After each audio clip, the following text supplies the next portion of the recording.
Sarah from So Stories. Today we have Camping with Scorpions by Mohammed bin Rashid Al Maktoum. So here we can see there are scorpions here. There is a young boy sleeping. Let's see what it's about.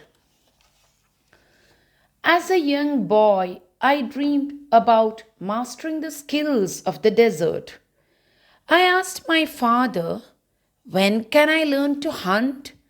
His answer was fast, and with a glint in his eye, he sent me deep into the desert, far, far away from the sea. I stayed with his friend Homid, who is a hunting expert. So here we can see he is talking to his father, and there is a falcon up in the sky. When I arrived at Humaid's farm, I could feel that the desert was also part of this family. His farm had camels, sheep, hawks, and hunting dogs too. So, all the animals of the desert, the camels, the sheep, the hawks, and the hunting dogs. So, here is a picture of Humaid holding his falcon. I noticed that his wife was incredibly strong, carrying firewood, creating delicious meals, and making traditional Arabic coffee, as well as being as skilled as any hunter you could imagine. So, this is a picture of Humaid's wife. In the desert, the men and women are equal in their hunting practices. Sometimes Humaid's wife would make delicious soft gurs, a special kind of sweet bread that is cooked buried in the sand under the ashes of the fire. We ate it hot from the ground with dates and honey, such warm, fluffy, sweet deliciousness. So here we see the family sharing the special sweet bread. And look at the way it is cooked. It is buried in the sand. I stayed with Humaid's family for several days, and every day there was something to learn. The desert was my school, and I was the student. Humaid taught me the art of falconry. So here we see the young boy is learning how to how to be a falconer. I learned how to train the birds with tilwa, a technique that uses specific arm movements and bait to teach falcons to return to you.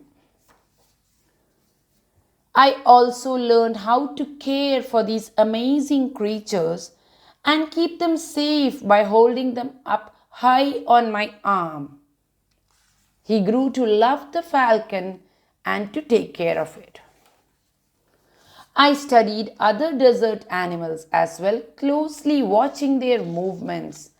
I learned how they would protect themselves by hiding from other dangerous animals. Here we can see a deer of the desert.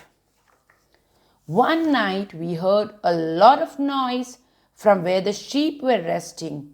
A huge wolf had tracked them down and was about to tuck into a hearty sheep dinner. Just then, as quick as a flash, Humaid's guard dogs leapt to the rescue, chasing away the wolf. So here are the guard dogs. It was one thrilling adventure after the next. However, I was soon to learn that it is not just the big creatures like wolves that we need to watch out for. After our action-filled days, we would gather around the fire to keep warm and eat our hard-earned dinner. With our tummies full of food and our heads full of adventure, we would sleep deeply in our warm beds.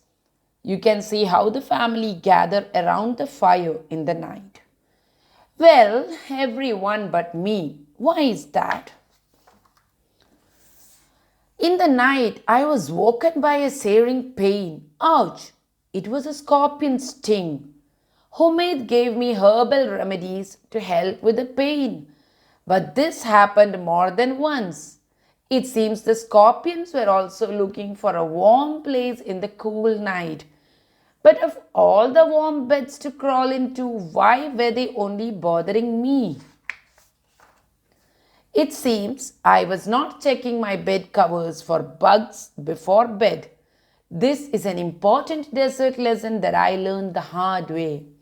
I realized that Humaid was putting the scorpions in my bed to teach me this lesson and make me strong against scorpion stings in the future.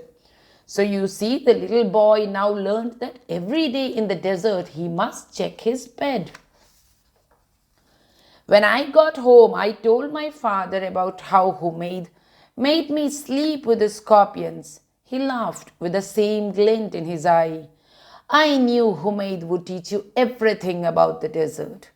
From that day on, I would think twice before asking my father if I could learn new skills. Thank you.